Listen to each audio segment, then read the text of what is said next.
మీకు ఈ వీడియో నచ్చినట్లయితే వీడియో క్లిక్ చేసి ఛానల్ని సబ్స్క్రైబ్ చేసుకోండి. ఇక దేవయాని, మనీషా ఇద్దరు కూడా మాట్లాడుకుంటుంటారు. అప్పుడే రాజేశ్వరి అక్కడికి వస్తుంది. ఏంటి, ఏ దారి లేదని మాట్లాడుకుంటున్నారా? ఏంటి, దేని గురించి మాట్లాడుకుంటున్నారు అని అడుగుతూ ఉంటే మనీషా టెన్షన్ పడుతూ ఉంటుంది. అది ఒక డెడ్ ఎండ్ గురించి మాట్లాడుకుంటున్నాం అని చెప్తూ ఉంటుంది. డెడ్ ఎండా అని రాజేశ్వరి అడుగుతూ ఉంటుంది. అప్పుడే అంజు దగ్గర నుంచి మెసేజ్ వస్తుంది. నేను అర్జెంట్ ఫోన్ కాల్ మాట్లాడాలి, వెళ్తాను అని మనీషా అక్కడి నుంచి వెళ్ళిపోతుంటుంది. అంటే అంజు అప్పుడే రెడీ చేసేసిందా అని అనుకుంటుంది. మనీషా వెళ్తుంది. ఏంటే దేవం, ఇంట్లో ఇద్దరు కోడళ్ళని పెట్టుకొని వాళ్ళ దగ్గర ఉండకుండా ఎప్పుడు ఈ మనీషా పక్కన పడి ఉంటావు అని రాజేశ్వరి ఇక నిలదీస్తూ ఉంటుంది. అది కాదు దినా, ఇప్పుడు ఈ మనీషాకి ఎవరు లేరు అందుకే అని దేవ్యాన్ని కవర్ చేస్తుంటుంది. సర్లే, ఏం పర్లేదులే దేవం, ఎట్లాగో మిత్ర ఈ మనీషాకి పెళ్లి చేసి పంపించేస్తాడు కదా అని రాజేశ్వరి చెప్తుంది. మనీషాకి మొగుడుగా వచ్చేది మిత్రనే, ఆ విషయం నీకు తెలియదు కదా అని దేవయాని మనసులో అనుకుంటుంది. అయినా అరవింద ఇంట్లో లేదు కాబట్టి ఈ ఇంటికి పెద్ద దిక్కు నువ్వు కోడల దగ్గర మంచి చెడు చూసుకొని ఈ ఇంటి బాధ్యతను చూసుకోకుండా ఏంటి దేవం ఎప్పుడు కూడా ఒళ్ళు పెంచడం తప్పిస్తే ఇంకేమీ చేయటం లేదు అని మాటిమాటికి దేవయాని వీపుపై రాజేశ్వరి కొడుతుంది. అబ్బా, మాటిమాటికి నువ్వు ఇలా కొట్టకు, నన్ను చాలా నొప్పేస్తుంది.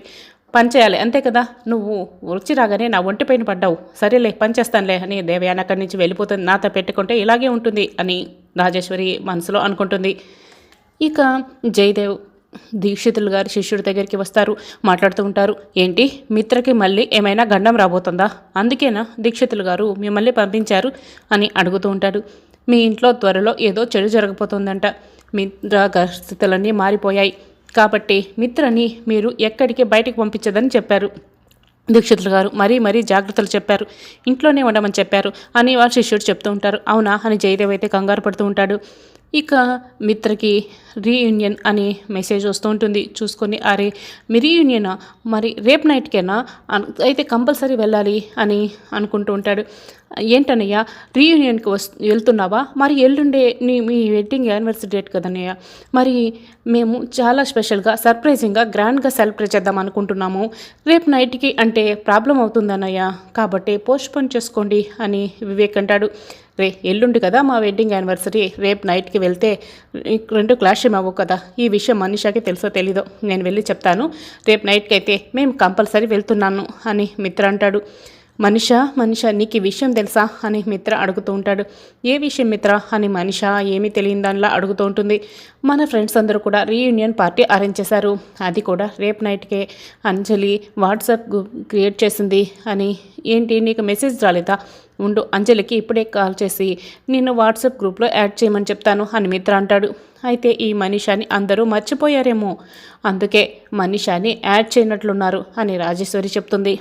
అదే మంచిదిలేండి బామ్మగారు, నన్ను మర్చిపోయి ఉంటేనే చాలా మంచిది, మర్చిపోయే ఉంటారు అని మనీషా బాధపడుతున్నట్లు నటిస్తుంది. అసలు ఆ వాట్సాప్ ట్రిప్ క్రియేట్ చేయమనిందే మనీషా కదా అని దేవ్యాని మనసులో అనుకుంటుంది. అయినా మన ఫ్రెండ్స్ అందరూ కూడా నాకు సెండ్ ఆఫ్ ఇవ్వడానికి రెడీ అయిపోయారనమాట అని మనీషా అనుకుంటుంది. సెండ్ ఆఫ్ ఏంటి మనీషా, రీయూనియన్ కదా అని మిత్ర అంటాడు. నిన్న నైటే మా అంకుల్ యూఎస్ నుంచి కాల్ చేశారు, నన్ను యూఎస్ రమ్మని చెప్తున్నారు అని మనీషా చెప్తుంది.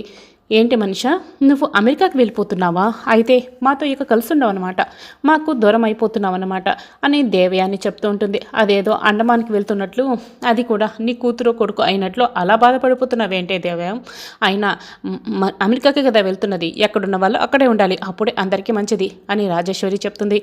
ఎందుకు మనీషా ఇంత సడన్ నిర్ణయం అని మిత్ర అడుగుతూ ఉంటాడు.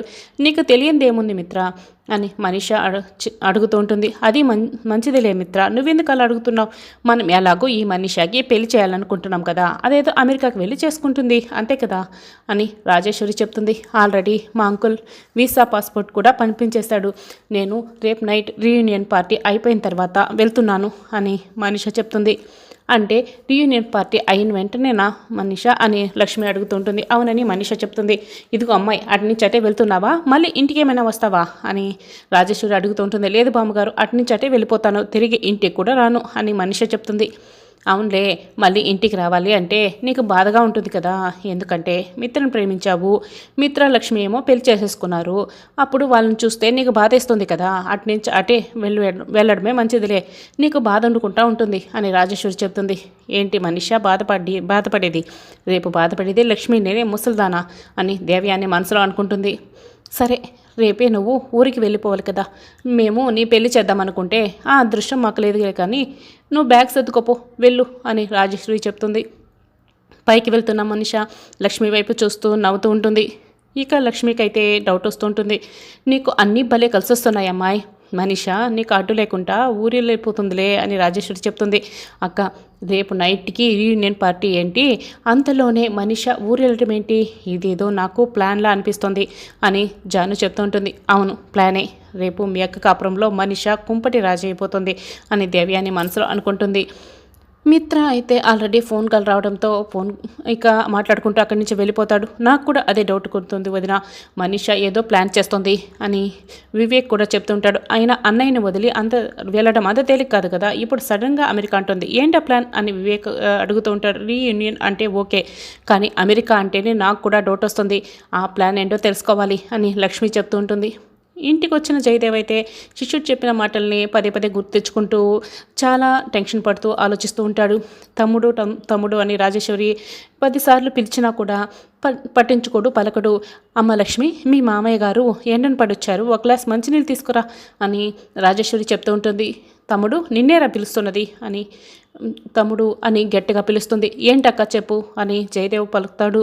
ఏంట్రా ఇంత పరధ్యానంగా ఉన్నావు అని రాజేశ్వరి అడుగుతూ ఉంటుంది. మామయ్య మంచినీళ్ళు తాగండి అని లక్ష్మి ఇస్తూ ఉంటుంది. మిత్ర ఎక్కడమ్మా అని అడుగుతూ ఉంటాడు జయదేవ్. రేపు రీయూనియన్ పార్టీ ఉంది కదా, నైట్కి అందరూ కలుస్తున్నారంట, దానికోసం ఫోన్లో మాట్లాడుతున్నారు అని లక్ష్మి చెప్తుంది. లేదు, రేపు ఎల్లుండి మిత్ర ఎక్కడికి వెళ్ళకూడదు అని జయదేవ్ ఇక గట్టిగా అరుస్తూ టెన్షన్ పడతాడు. ఏమైంది తమ్ముడు, అంతలా టెన్షన్ పడుతున్నావు అని రాజేశ్వరి అడుగుతూ ఉంటుంది. నేను ఏమీ చెప్పలేనక్క, రేపు ఎల్లుండి మాత్రం మిత్ర ఎక్కడికి వెళ్ళకూడదు, ఇంట్లోనే ఉంటేనే క్షేమం, లేకుంటే ప్రమాదం కాబట్టి ఎక్కడికి వెళ్ళకూడదు అని జయదేవ్ లోపలికి వెళ్తాడు. వీడు ఎప్పుడు ఇంతేనమ్మా, ఏదైనా బాధ వస్తే మనసులో దాచుకుంటాడు కానీ పైకైతే చెప్పడు, చిన్నప్పటి నుంచి ఇంతే అని రాజేశ్వరి చెప్తుంది. మామయ్య గారు దీక్షితులు గారిని కలిసినట్లున్నారు, అందుకే ఏదో విషయం తెలిసినట్టుంది, అందుకే కంగారు పడుతున్నారేమో అని లక్ష్మి మనసులో అనుకుంటుంది. ఇక లక్ష్మి జాను ఇద్దరు కూడా అందరికీ వడ్డిస్తుంటారు. మనిషా దేవయాని అప్పుడే అక్కడికి వస్తారు. అమ్మ లక్ష్మి, జాను, మీ ఇద్దరు భోజనాలు కూర్చోండి, ఏమే దేవం నువ్వు అందరికీ వడ్డించు, నీ కోడలు ఇద్దరు కూడా వంట చేశారు, అన్నీ చేశారు కదా, మరి నువ్వు తిని కూర్చోడానికి వచ్చావా, నువ్వు అందరికీ వడ్డించు అని రాజేశ్వరి కోప్పడుతూ ఉంటుంది. ఇప్పుడు నేను వడ్డించాను అంటే ఈవిడ మళ్ళీ ఏదో ఒకటి చేస్తుంది అని మనసులో అనుకుంటుంది దేవయాని. వడ్డిస్తాను అని కూర్చోండి అని చెప్తూ ఉంటుంది. లక్ష్మీ మిత్ర జాను వివేక్ జంటగా కూర్చుంటారు. నువ్వేంటి మనిషా, ట్యాంక్ బండ్పై శిలా విగ్రహంలో అలా నిల్చున్నావు, నువ్వేం వడ్డించనక్కర్లేదులే, ఎందుకంటే రేపు నువ్వు ఊరెళ్ళిపోతున్నావు కదా, ఈరోజు ఒక్కరోజు మా అందరితో కలిసి భోంచేసాయి అని రాజేశ్వరి చెప్తుంది. నేను ఊరు వెళ్ళకపోయినా కూడా ఈవిడ దగ్గరుండి మరీ పంపించేసేలా ఉంది అని మనసులో అనుకుంటుంది మనిషి ఎక్కడికి వెళ్తుంది అని దేవయాని మనసులో అనుకుంటుంది. ఏంట్రా అన్నం తినుకుంటా ప్లేట్లో బొమ్మలు గీస్తున్నావు, తిను, నువ్వు బయటికి వెళ్ళి వచ్చినప్పటి నుంచి ఇలాగే డల్గా ఉన్నావు అని రాజేశ్వరి చెప్తూ ఉంటుంది. ఏమైంది డాడ్ చెప్పండి అని వివేక్ మిత్ర ఇక లక్ష్మి కూడా అడుగుతూ ఉంటుంది. మిత్ర, నువ్వు రేపు బయటికి ఖచ్చితంగా వెళ్ళి తీరాలా అని అడుగుతుంటే, అవును డాడ్, రీయూనియన్ పార్టీ కదా, ఏదైనా అర్జెంట్ వర్క్ ఉంటే చెప్పండి డాడ్, ఆగిపోతాను అని మిత్ర అడుగుతూ ఉంటాడు. లేదు, మేము ఖచ్చితంగా రీయూనియన్ పార్టీకి వెళ్ళాల్సిందే అని మనిషా అంటుంది. పెట్టక వాళ్ళు రీయూనియన్ పార్టీ పెట్టుకున్నారు, వెళ్ళకపోతే ఎలా మిత్ర అని దేవయాని అడుగుతుంది.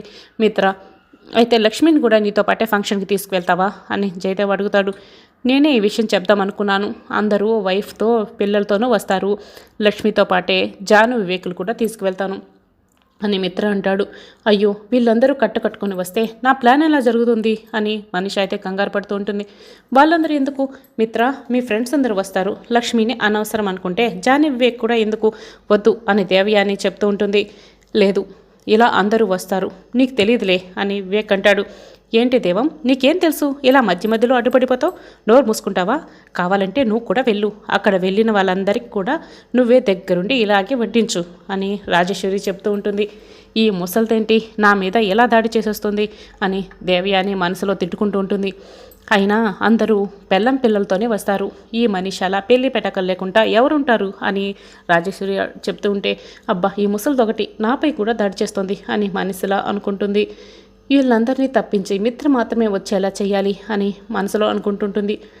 ఇక లక్ష్మి, మామయ్య గారు, మిత్రగారికి ఏమైనా గండం ముంచుకొస్తుందా, అందుకే మీరు ఇంతలా కంగారు పడుతున్నారా వచ్చినప్పటి నుంచి అని అడుగుతూ ఉంటే, నువ్వు మిత్ర పక్కన ఉండగా మిత్రకి ఎలాంటి గండం ప్రమాదం కూడా రాదమ్మా. నువ్వు రేపు ఎల్లుండి మిత్ర పక్కనే ఉండాలి, మిత్రని అస్సలు వదిలిపెట్టకూడదు అని చెప్తూ ఉంటే, అలాగే మామయ్య గారు అని లక్ష్మి చెప్తుంది.